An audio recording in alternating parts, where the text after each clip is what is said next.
In this video, we'll summarize what we covered last class and we'll add some other important results to those that we got last class.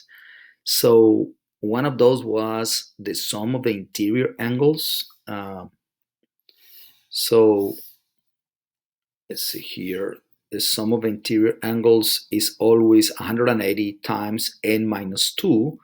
We know that it's the fact that it's n minus 2 is because that is how many triangles we can form with a polygon that has n sides.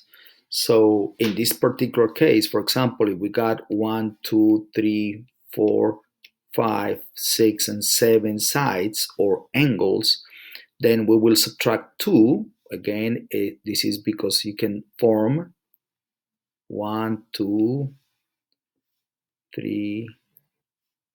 So it's going to be like 1, 2, 3, 4, 5 triangles. So it's 7 minus 2, which is 5.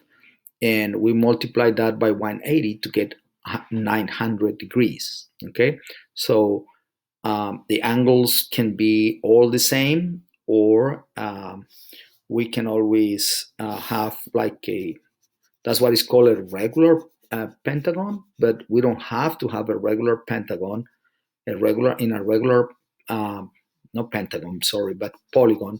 We always have congruent angles and congruent sides.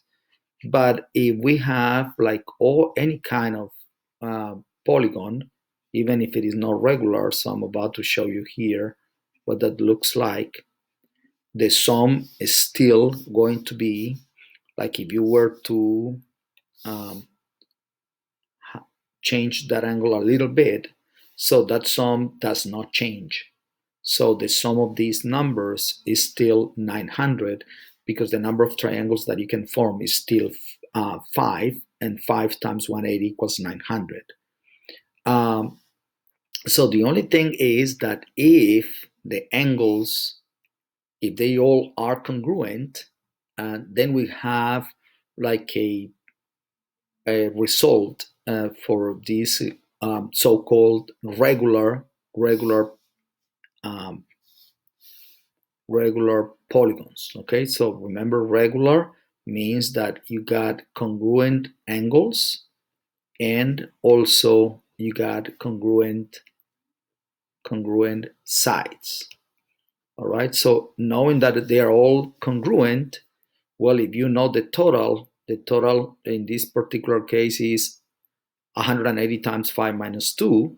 If you divide the total into how many angles you have, you're going to know that each angle is going to be 108. So each one of these angles here will be 108. Okay, so that is the important result only applies when you have a regular polygon. So don't forget that if they are all different, then what you're going to have is not going to be always the same number. You will have different numbers, even though the total will be the same. Okay, so let's see if we can, maybe need to come here. And I don't know that's, maybe I'm going to have to erase that at some point. So for example, when I show you here, example 3, actually, yeah. Okay, so I'm gonna have to erase this here.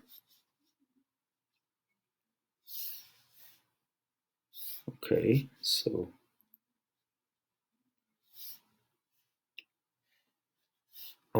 so this is the corollary that I wanted to show you, but then I want to show you here example 3.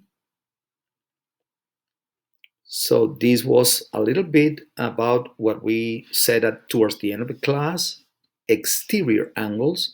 So let's see what it looks like.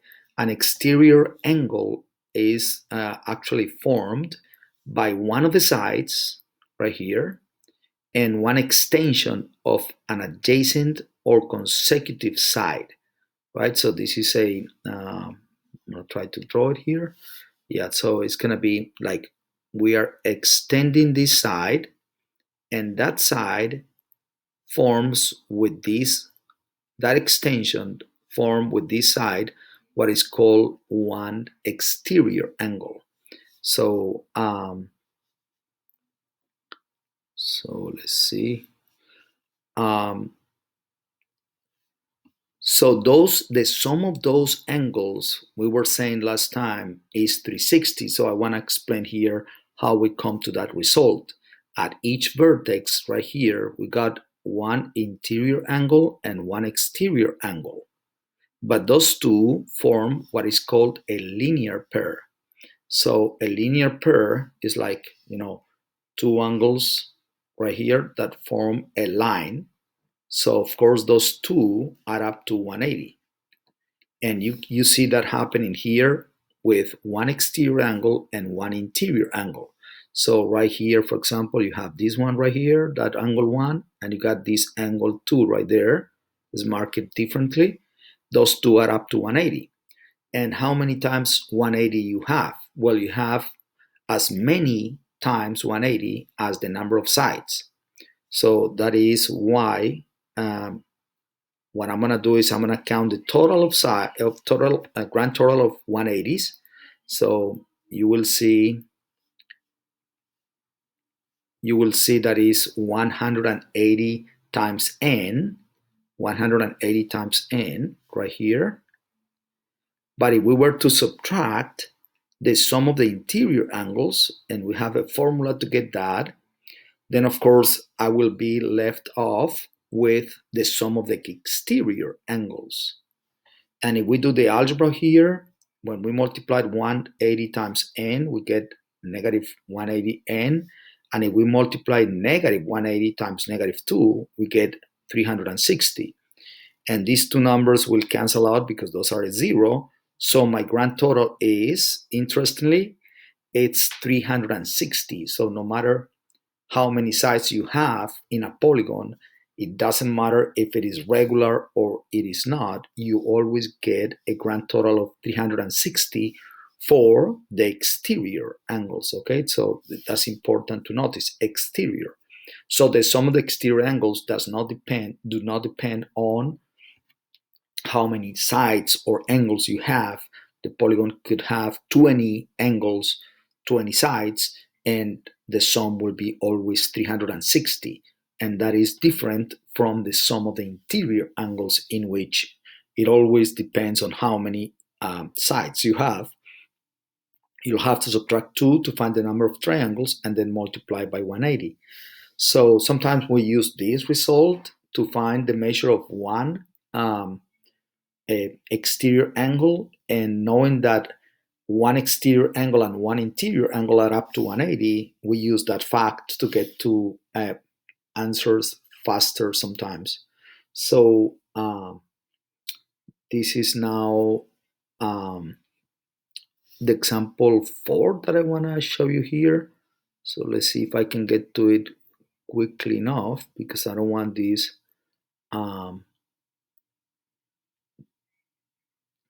this video to be too long. But right here, so let's say that we are trying to find the measure of each exterior angle. Those are 1, 2, 3, 4, 5. They are labeled or numbered right there. So we know one thing is that they are up to 360, because the exterior angle sum theorem says that they all add up to 360. So we know some of those measures. We know the measure of angle 4 and measure of angle 5, because these are like 90 degrees and 90 degrees. So I'm just replacing those numbers right here. And I'm given the information that 1 and 3 are congruent, and that 1 is 3x. I know that this is 3x, but that angle 3 is also the same as measure of angle 1. So that's why I did, or you do 3x twice. The measure of angle 2, it says is 2x, so you can replace that in here. And when you combine all of these, you get actually, you have to subtract 180 first. So 808 times x equals 180 after you subtract 180 from both sides. And if you divide by 8 on both sides, then you get that x equals 22.5.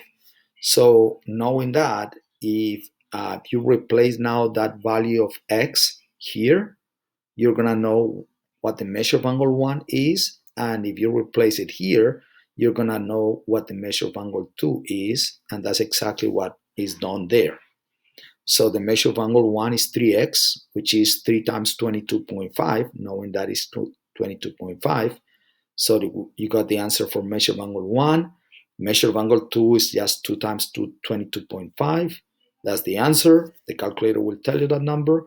Measure of angle 3 is the same as measure of angle 1. And 4 and 5 are each of those 90 degrees. So that's one way that you can use that theorem to find or to solve a problem like this. So let's finish from there, and let's try to do some practice problems.